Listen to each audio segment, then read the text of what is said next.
Namo Buddhaya Sawadee-krap. Today I went Pindapart on alms round, and once again it was overwhelming. The amount of food that was offered to me and gratefully accepted was more than enough to feed, I should think, 6 monks. So it was an education. I think one here doesn't need to plan to walk far, maybe very maximum 100 yards and back, and you are already unable to carry, let alone eat, the amount of food you receive. So what to do? Well, I had to think quickly. It was early, so nobody around I could think to pass it on to, and I thought the best option would be to go to the monastery, which I was planning to visit around now this afternoon, and I found a motorbike taxi. I'm not sure what you call that, but it's a motorbike, and you sit on the back. So laden with this food, he was able to take my extra bags in the basket. We went about 4 kilometers along the coast and up the windy roads through a little village and into the mountains right on the coast in the forest to a very beautiful monastery called Wat Ban Pay. And it is there that I was planning to, and now have arranged to stay. For how long, I'm not sure. There are just, I think, 4 or 5 maybe monks there, and some mechis, that is the Thai version of a nun. And I didn't speak so much because they don't speak English, only Thai, and I don't speak Thai. But there were upasakas there, so Buddhist lay devotees who were able to translate a little. We went through the formalities. There's a thing called a core wat in Thailand. This is the etiquette. It's an addition to the Vinaya monastic rules, the way we behave. And if you know that, you don't need to speak so much Thai, because it's all about behavior, the routine, and knowing the Vinaya and how to behave and what to do when and with whom. So I'm grateful and fortunate for the experiences I've had in the past living in monasteries, to know whenever I go to a monastery in Thailand, a forest monastery like that, I won't feel uncomfortable or out of place because I have that support of those rules. So again, another example of how rules are not rules. They don't trap us, they don't hold us back. They are our supports, our guidelines, or in my case, very much my instruction book, guidebook to life, travel guidebook, accommodation guidebook, everything is in there. So without any way of communicating, all the checks were able to be done and my tests were done. So I was kind of the official. I sat down, I went into the sala, it was mealtime, I offered the food that I brought, a lot of it was taken away by the lay devotees, upasakas, so that was that first problem solved. I then was beckoned to the kind of stage, rostrum area where the 4 monks were sitting. I'd imagine there may be a couple of maybe older monks in their kutis or somewhere hidden away. I didn't see them though, and it looked to me the one at the end nearest the Buddha Rupa, which is the way, the order of seniority it goes. Seniority is just the number of years you've been in robes. It's only based on that. The one closest to the Buddha is usually the most senior, the furthest away is most junior. I sat right the furthest away because making a very easy assumption for me to make is I'm the most junior, because I usually am. So I sat there. I was after being beckoned to sit, and we did the Amodhana blessing chants, saying thank you for the food. My bowl was already full of food, as it appeared all the other monks' bowls were too. They'd had theirs offered, presumably they hadn't been on alms round, but I had, so I wasn't sure what was in my bowl. There was a lot of rice, and a couple of bags. And everything comes in these plastic bags here, the cooked food that is. And well, I put them in the bowl, and I'm not really sure what it was. I think it was liver, and I'm really not a fan on animal products for a start. But if I was to, you can't be choosy, arms around. We eat what we're given. There's no restrictions. You know, we're to eat the food that's offered. And it wasn't that, but liver is perhaps a challenge for me. It clearly appeared this way, looked like that, so I had a lot of rice and some liver, but a lot of green vegetables in there in the other bag. So it was substantial enough, but I had to generally not eat the liver. And then an upasaka brought me this bowl of very delicious kind of vegetable spicy soup, which I just tipped into my bowl with the rice and kind of mixed it up as forest monks do from my tradition, and ate my food, which I enjoyed. And the meal was ate in silence, probably half an hour even, maybe even 40 minutes, and things kept coming, extra things, bananas, fruit, little boxes of soy milk. I've very much, I think, rebalanced my mineral lackings, because I've for 3 years been on quite a iffy diet of vegan diet, which has been lacking in vitamins B12, and because of the nature of how I was getting my food and living off prasad, not the Indians' fault, not my own fault, because, well, my being a Buddhist monk's fault, put it that way, because the food isn't really ready in India before lunchtime, and I have to have eaten by lunchtime. So prasad, which was the only meal I got, was pretty basic, rice and dal. And you can live on rice and dal, but it doesn't have everything you need. And I'm getting on. So I was feeling a little bit lacking. Anyway, everything here has all the vitamins. If it's not in the natural food, all the drinks have all these additional fortifications. So I feel so nourished. After the meal, we go and wash our bowls, and there's a whole talk just on that I could give you, but that wouldn't be as much interest to you as it is to me. But I was able to, the one thing I didn't do correctly maybe is I left this spittoon that they have on this area where we were sitting and eating, and then I noticed the other monks had theirs to wash up, so I went and I excused myself and went off, got this spittoon thing. Nobody was spitting in it, it's just for putting your rubbish in. And I washed this thing up too, and then watching out of the corner of my eye what the other monks, well, only 3 of them by now, were doing. Going back into the sala, they'd put a mat on the floor and were drying with the correct cloths and things, which I didn't quite have everything there. I had most of the right things in the right order, and putting their bits away, ready for tomorrow, and that's it. That's the meal eating over with. So I did the same, and then the senior of the monks, and I don't yet know his name, through the translator, but directly to me, asked me questions. So you speak like this, always with your hands like this in Anjali when talking to your senior monastics. So every monk to me, really. And they asked me the questions, how many pansas, they call it here, vasas we call it, so the number of years you've been a bhikkhu. So for me, I'm coming only to my 2nd vasa as a bhikkhu and 3rd year as a monk, because I was samanera for 2 years. And that's why I'm so junior, because most of these are 10 years plus pansas. I spent 5 years as an Angarika delaying ordination because of some family duties back in England.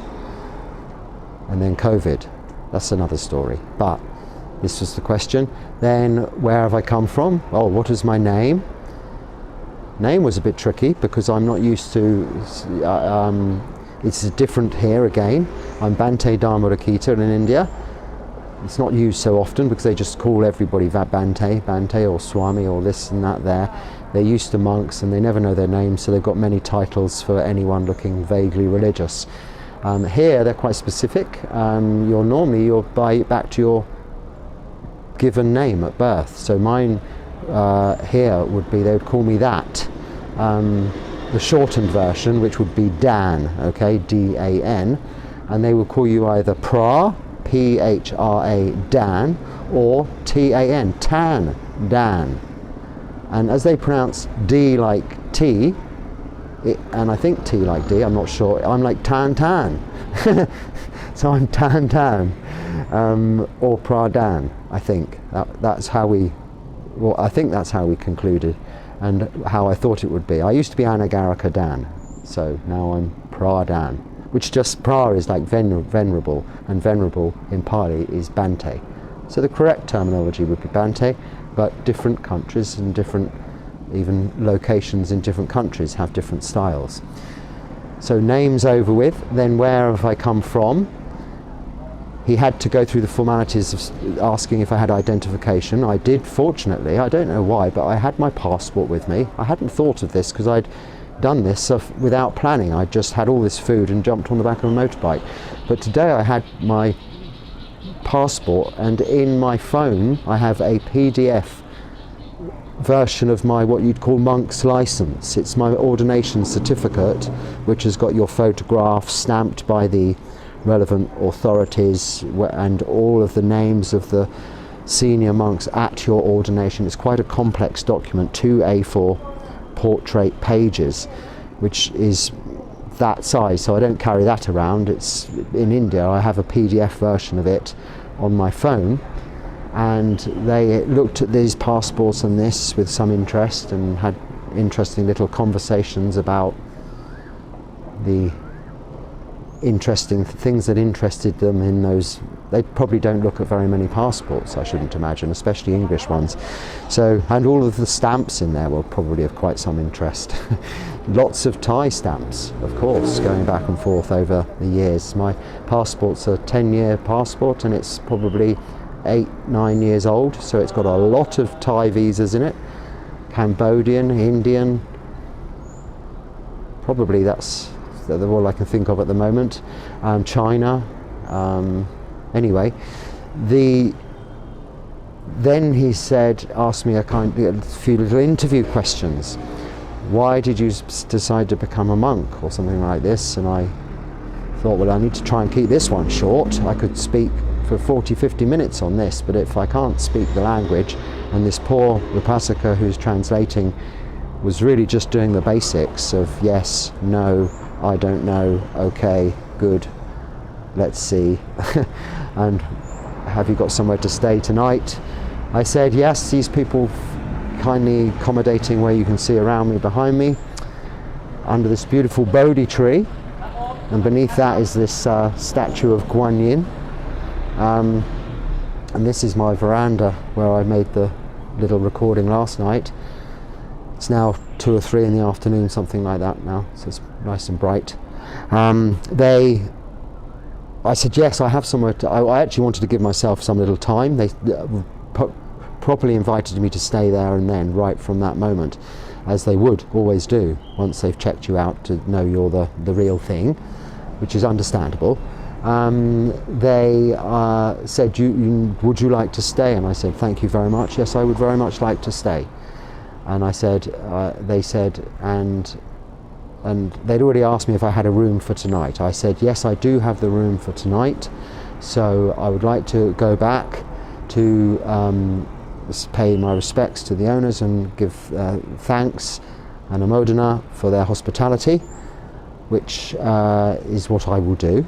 Then I'll vacate this room, and early in the morning, and I'm thinking before Pindapat, before alms round, if I'm going on the motorbike again, because that was tricky, holding my alms bowl and keeping my robes on. Yes, I'll go before alms round, empty-handed, and that will be then my beginning of the stay there. They didn't ask me how long for, which I'm kind of glad for, because I don't know myself. visa-wise, I came exactly at the right time. It's quite difficult to come to Thailand again now.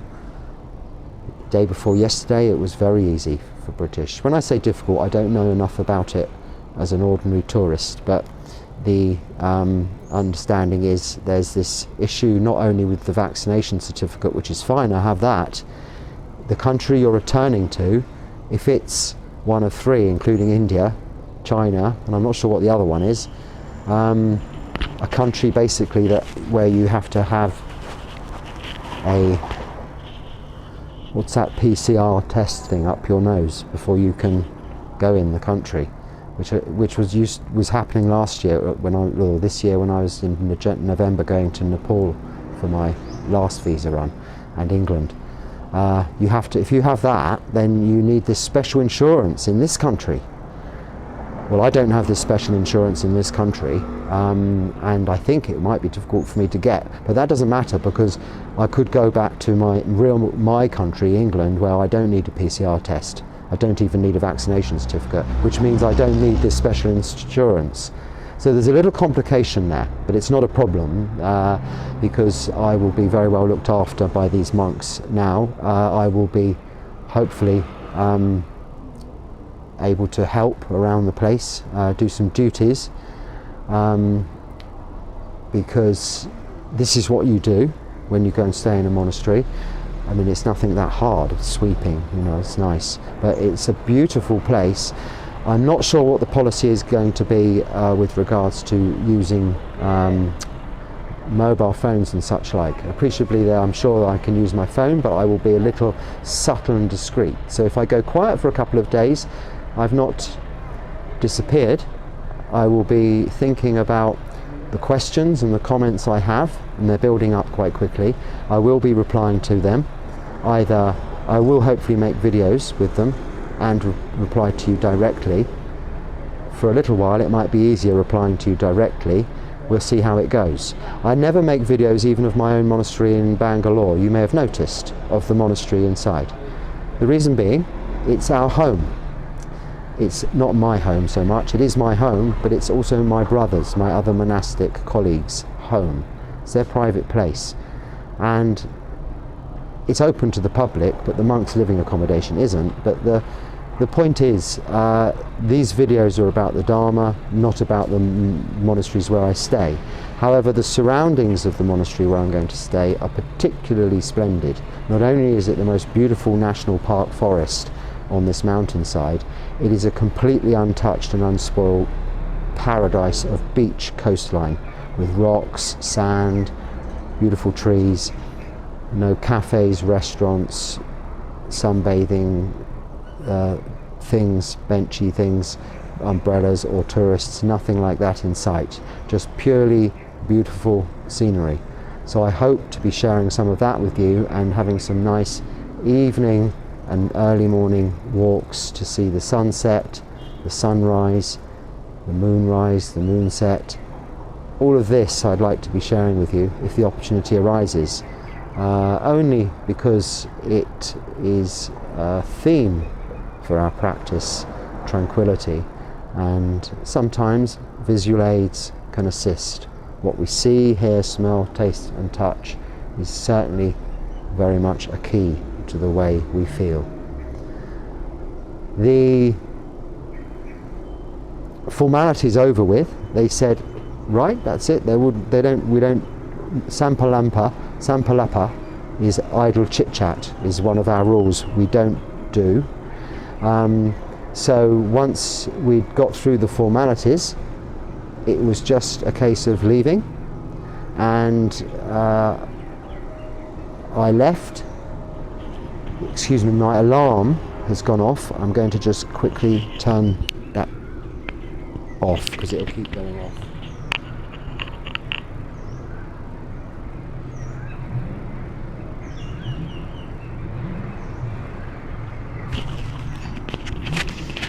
It was in case I fell asleep this afternoon, which I did for about half an hour or so.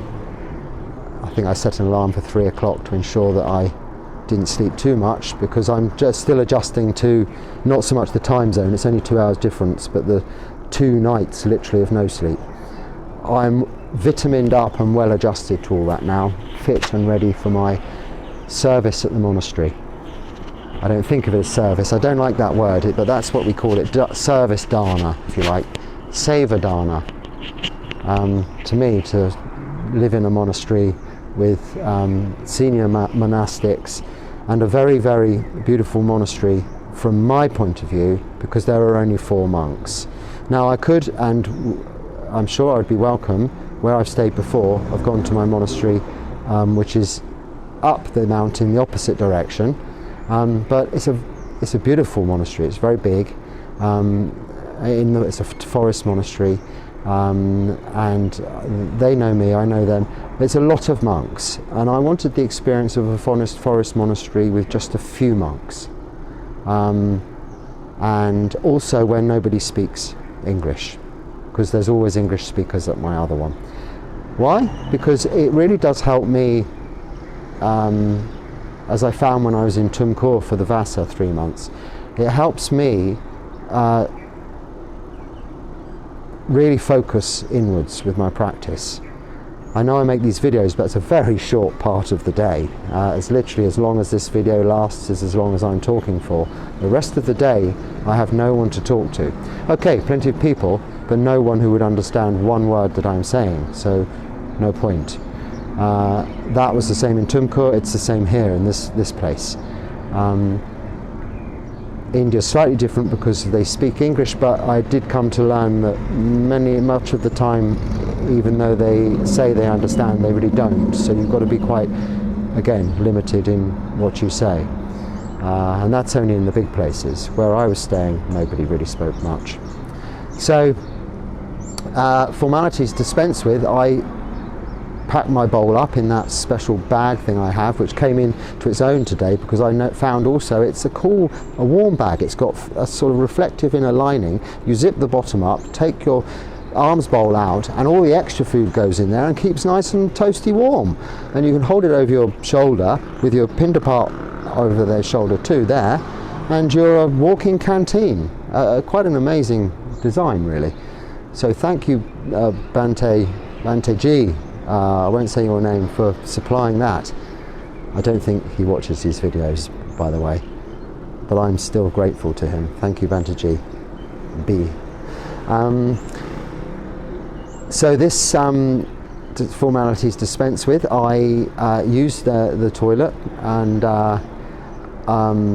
not just because I wanted to have a wee, but you could tell everything about a monastery. This is an Ajahn Chah saying, not mine, by the toilets. Now that's not really why I was looking in. I could tell it was a beautiful monastery and I did need a wee, but when I was going for a wee I thought, what a beautiful, immaculate, clean toilet. Now bearing in mind where I've been for the last few years, but this was an absolutely beautiful, immaculately clean toilet, and I thought, wow, maybe this will be my duty tomorrow, cleaning these, but I don't mind. I spent a whole Vasa once, 3 months, cleaning toilets. It was my 50th birthday. On my 50th birthday, I wasn't partying, I was scrubbing toilets. It was an old disused toilet block which they wanted to reopen, and I was at Wat Marp Jan, and I was scrubbing and scrubbing and scrubbing these green covered urinals white again. And frogs were jumping out of all the little holes at all directions, and mosquitoes. And that was a humbling way to spend my 50th birthday on this planet, my 50th anniversary of being born here, was scrubbing those toilets for the whole week of that birthday, and then other duties through the Vasa. But it teaches you a lot. This is the Dharma. You really see how your mind reacts to external influences. I don't think it'll be quite like that in this monastery where I'm going, but we'll see. I have to remember I'm junior there. I'm treated more seniorly in India because it's their culture, because of my actual age. But your actual age here makes no difference whatsoever. Your bodily age, your human years, is of no consequence. Okay, they do have some sort of cute titles for, I would be like an old uncle monk, if you like, someone who's come to it late in life. And they kind of think, oh, he's the old crazy uncle monk. He's become a monk now, bless him. That's the kind of attitude. Maybe, I don't know. I'm guessing a little bit there. But no, you're junior, even if you're 65 and the senior monk's 25. You are still the very much junior one. Now, of course, in India they have this very much higher respect for elders in normal society, so it gets very confusing. I quite like the simple way the Buddha taught it. It doesn't mean they still respect their elders. It's part of our chanting. It's very much very important. But in terms of where you stand in the dinner line or any other seating order, you exactly know your place, and that's very simple and straightforward again, and helps you understand what to do and when to do it. I started walking after my trip to the toilet down this beautiful track winding down the mountainside through the trees. I thought to video it as I was going through, looking through the trees to the beautiful oceans and rocks and a pier I see that goes right out into the ocean. But then I thought better of that. I'll wait until I've got suitable permission to be doing such a thing. I'm not a spy. I'm doing this for your benefit, for my benefit, and in the name of the Dharma. It's not a holiday vlog, so come here on holiday to see that sort of thing. And I think there's plenty of those kind of things available of that same coastline, but perhaps not that little bit of coastline, because it is, I think, well, its own combination by the Navy and the monastery, and the government organisations in this country and the religious organisations, which are only the Buddhist organisation, the Mahasangha, are much and much of the same thing. It's all part of the constitution. So you're on government religious land, like a bit like the Vatican, I suppose, in Rome, although that's separate, but you know what I'm saying. So I wasn't going to start filming things. I was just walking a little further and thinking, oh, I've probably got about an hour's walk back to where I'm staying. Looking forward to it, but it was warming up, getting quite hot. And the car pulled up beside me, and the English-speaking Upasaka, bless him, what a wonderful man, because it would have been a long walk. Young lad, actually, young lad. Very so polite, Anjali, in his English. Come with us, and he moved everything around. There was a Mechi driving and a senior Mechi in the passenger seat, so it was okay for me to sit in the back with this man, this Upasaka boy man, male, that's what the word I'm looking for, because we have very strict rules about this, going in cars with ladies, and that was all perfectly good and fine and acceptable, and they did it all correctly, and they dropped me back right to my Bodhi tree here with Kuan Yin and where I'm staying, and I was grateful for that. And they didn't chat much, they were chatting amongst themselves, the ladies, the Mechis, but it was wonderful to see. Very smiley, happy, content nuns, and you know, I haven't spent, obviously, as a monk, I wouldn't have spent much time around nuns, and it was nice to hear, you know, what am I trying to say? It was just nice to hear. I didn't know what they were talking about, but they were smiling, happy and content. I could tell that they practiced well, even though I don't understand the language or what they were saying. You know it's not Sampalampababa, that word, which means idle chit-chat.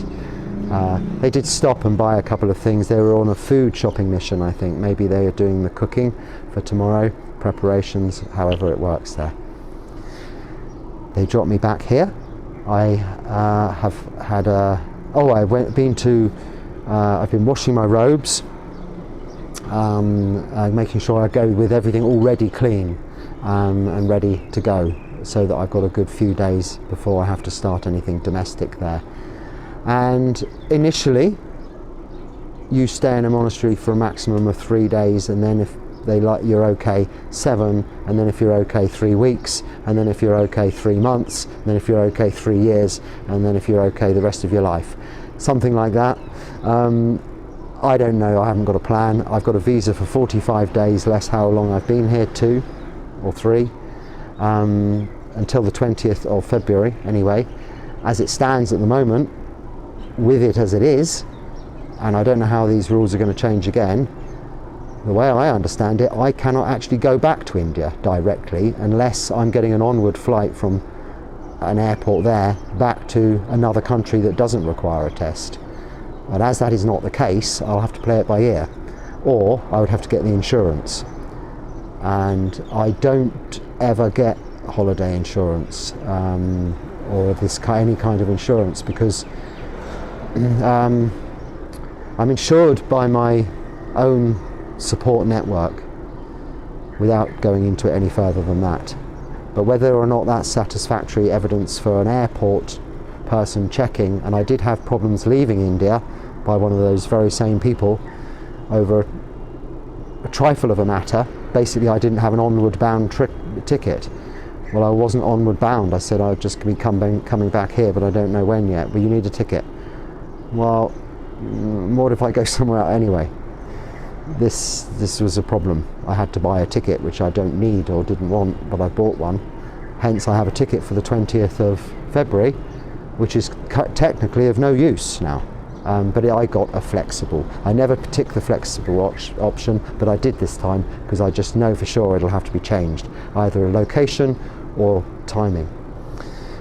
Maybe it'll be extended. This will be dependent on the visas and things like that. Anyway, that's boring stuff. If you're interested in that, it'll come up. Or if you've looked at Thailand and visas, I get nothing but that coming up on my phone now. I've not even asked about it because for me it's a little bit more simple, but I think just because you're here as a foreigner, your phone knows or YouTube knows, and it just sends you every bit of news about Thai visas. And so many people that are foreigners that stay here and make videos just about such matters, and they get millions. I'm so excited that I've got just over 1,000 subscribers now, but that's like 1% or 10% of someone who would be here taking their camera to the restaurants and filming pad thai, their local delicacy salad, or talking about visas, because these channels get millions and millions and millions of viewings and have millions and millions of subscribers. It's the same in every country, in India too. Travel and food and problems with travel, visas and economic, there's so much interest in that kind of stuff. But we're not interested in that. We are the select few. This is Team Dharma, and I only want to share that with you, which is why I'm a little bit mean on some of the videos I could make. I'll try and be a bit kinder though in my next location, because it's not so much a holiday resort. Well, it's certainly far from that.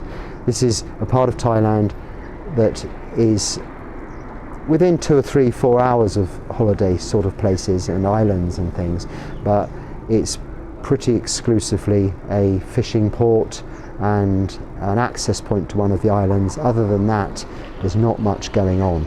And where I'm staying in this monastery, it's very secluded in this government monastery land, an hour's walk from where I am now, and that's largely through countryside.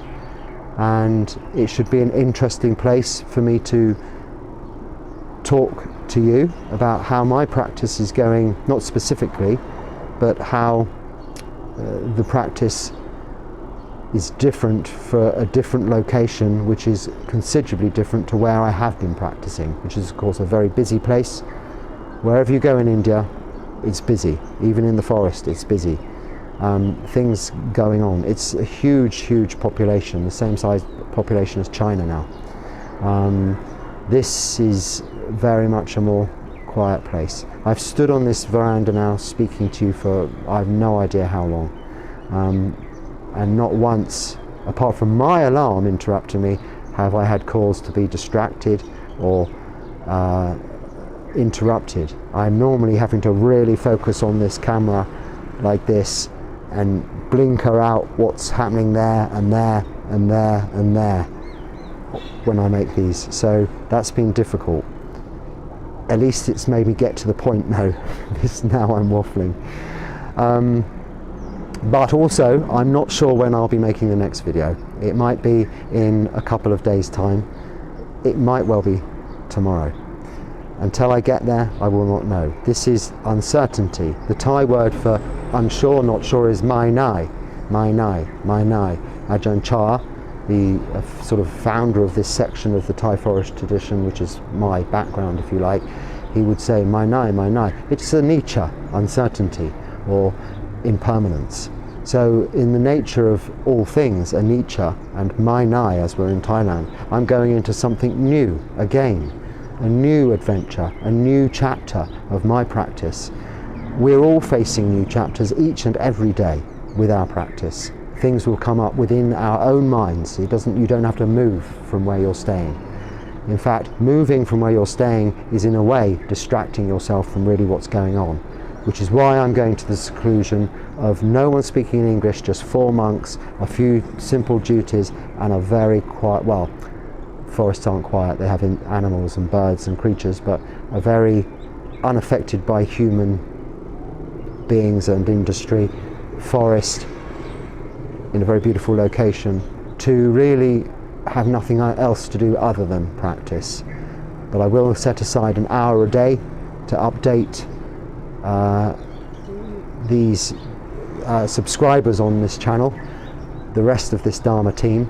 I'm only but a part of that.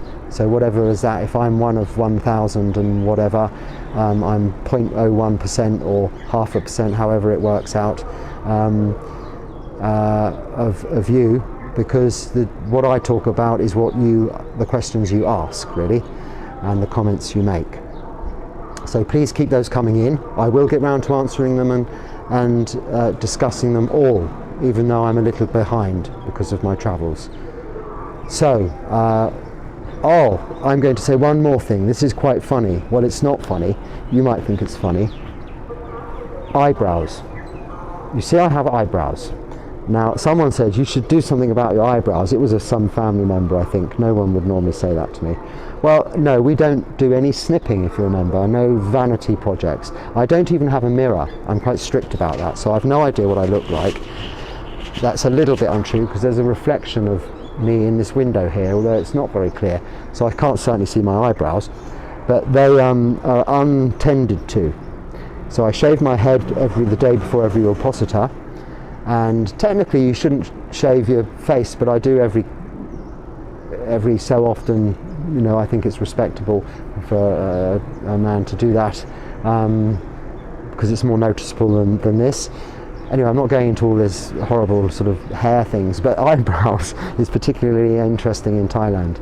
If you've watched Thai forest tradition or Thai monastics, monks, on YouTube or on the TV or in your travel holiday brochures for Chiang Mai, something like that, you may not have noticed, but you certainly will now I tell you this, none of them have eyebrows. Wow. I have eyebrows. Now, if you look at the Dalai Lama, he has some spectacular eyebrows, and he's a Buddhist monk, of course. His Holiness, I should say. Sorry, Dalai Lama.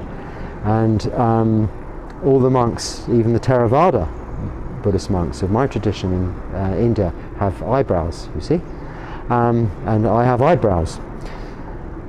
In Thailand, they shave off their eyebrows too.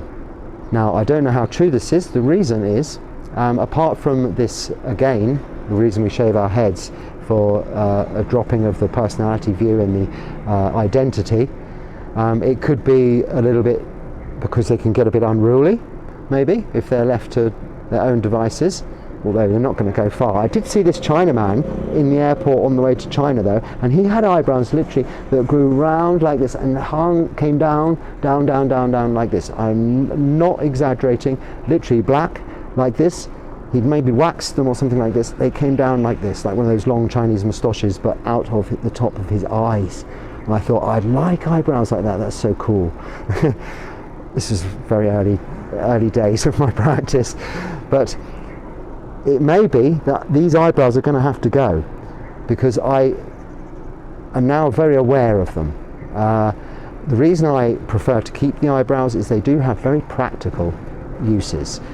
You're sweating in these hot countries, and the sweat just runs straight into your eyes, especially if you're doing duties, or you're sweeping or you're bending. or just walking along, the sweat naturally goes straight into your eyes and it stings. But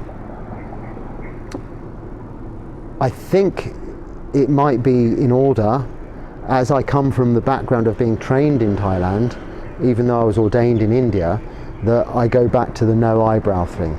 So we'll see who notices. This is a little game. If I get any comments from now on, see how observant you are. See if you notice the eyebrows have gone, if they go, that is. Reason, why do Thailand do this? I've left this right to the end of the video, so I think a lot of people have switched off by now. So if you're listening, you're ahead of the game on this. It's not a race and there's no prize, but I'll be very happy to hear from the first person to notice my eyebrows have gone.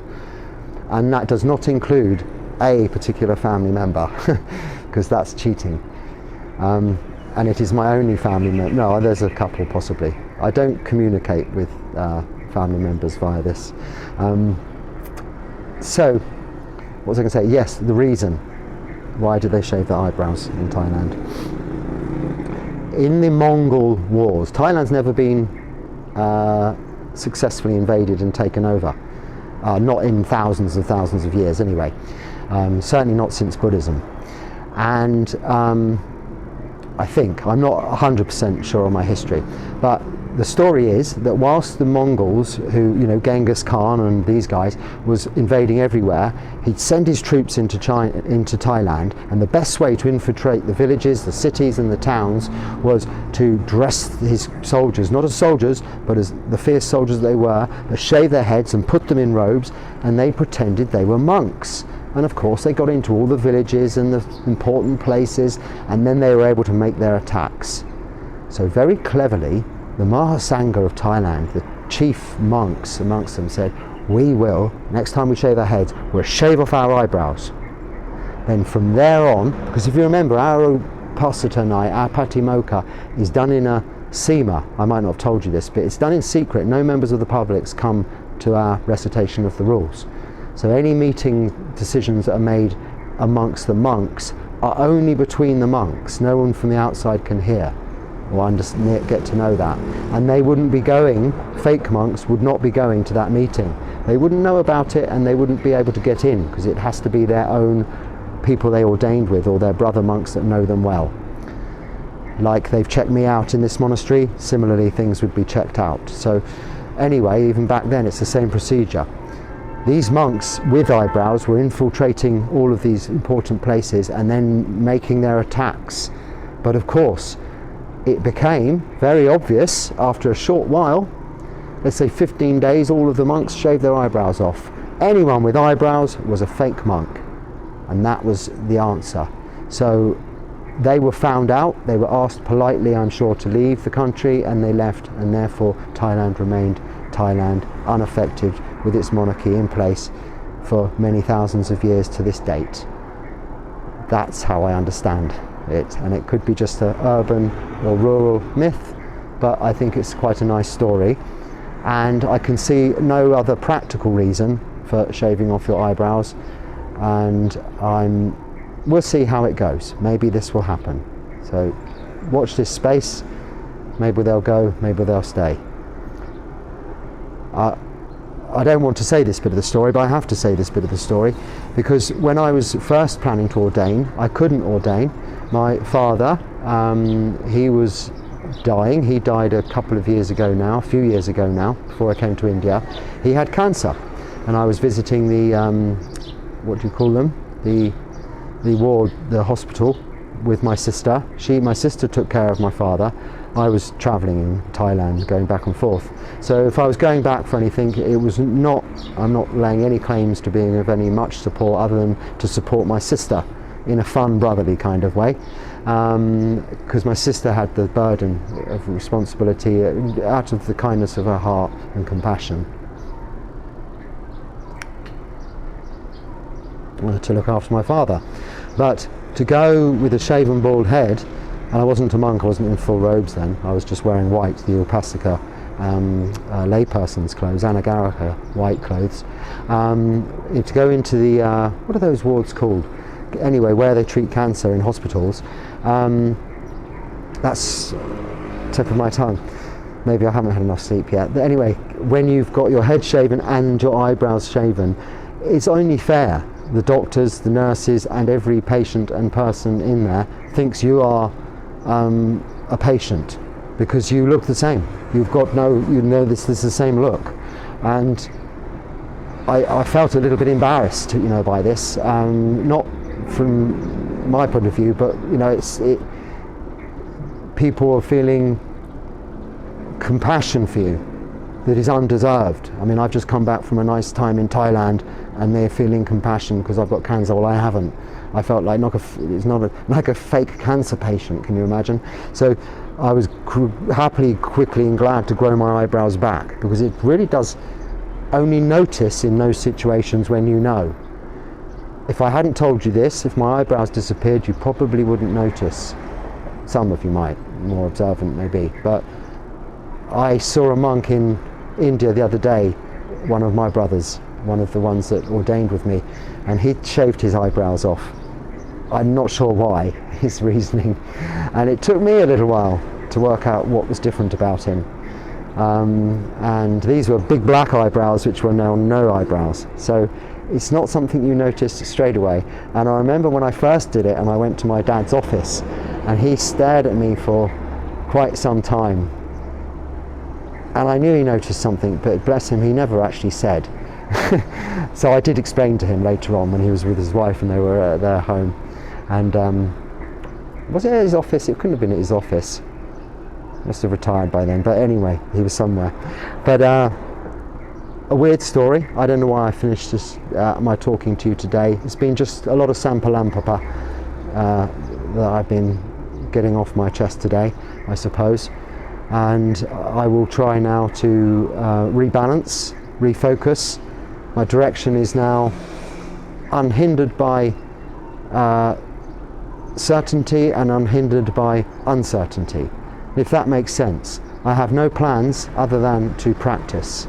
I have the beautiful opportunity to practice in an idealistic location, and for at least, let's say, the next 40 or so, 43 or 4 days, I don't need to think about anything else. I will keep you updated, I will keep talking to you, and please keep sending in the comments and questions. I will get round to discussing them or replying directly to you, and hopefully both. And I will also be concentrating on meditation. Perfecting Sila, the more complicated area of our Sila is the support of our Sila, which is the Vinaya rules.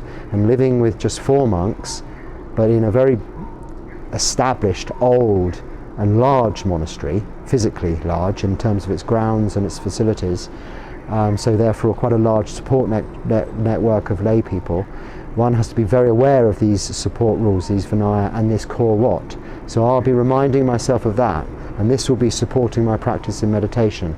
If I make a mistake in the day, it doesn't need to be a sin, but just a mistake of core what. So for instance, not taking my shoes off when I'm talking to a senior monk.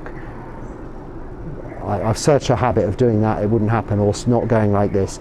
Some simple thing like that. It's not a sin, but it would affect my meditation, because I'd think, why did I do that? Why did I make that silly mistake? The answer, why? Lack of mindfulness. This helps tune our mindfulness to the maximum, having this points of etiquette and points of order to remember all of the time in everything you do, from eating to going to the toilet, sleeping to waking up. It's all there, and this is very supportive to samadhi. And then overall the development of Panya wisdom, Sila, Samadhi, Panya. I'm going to be doing that hard, very hard, working hard at it. This is going to be my virya, my effort for the next month and a half. And I hope my practice is fruitful, and I trust you will have the inspiration and likewise the energy to practice also wherever you are, in your homes, at work, on your holidays, whatever. There's always time to practice sila, samadhi, panya, a little meditation, any opportunity you get, and mindfulness all of the time. So on that point, may you be well, may you be happy. Sabbe sata sukhi hotu, may all beings be happy, and I wish you many blessings with metta from here in Ban Phe, near Rayong, Thailand, before I go to my monastery the afternoon, before the morning when I will go there, and I will speak to you from my new location tomorrow or in a few days. At least I will keep you up to date. At the very least, I will make one of those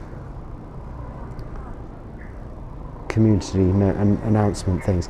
It won't be a problem for me to do this, I'm sure. And I also have the Zoom meetings with the Hampshire Buddhist Society in England to be doing, and there's something else of that nature, so this will be feasible, because I'm sure that they're going to be quite okay with me continuing with that. So I think that's all I had to say today. Thank you again for subscribing and making that magic number of 1,000 and plus. There's nothing actually special about that number. I suppose we just see it as a, when it gets to 1008, that'll be a special number. 108 is our Buddhist magic special number. A whole nother video about that one day maybe. But I think we're probably at 101 or 2 now. Sorry, 1001 or 1002. So thank you very much for that support. It's only that gives me the encouragement, and your comments, that people are continuing to watch, and there is a point to me talking to what is really just a piece of plastic, because if it wasn't for the feedback, you wouldn't continue talking to a piece of plastic here like this, and you wouldn't enjoy it. You need to, it's quite difficult talking to a piece of plastic, but it's not so difficult when you know that it's responded to. So thank you so much for that. I'm grateful, and I hope it helps you towards your goals and aims, and that your practice is fruitful. So blessings with metta. Namo Buddhaya. Sukhi Hotu, Sukhi Hotu, Sukhi Hotu.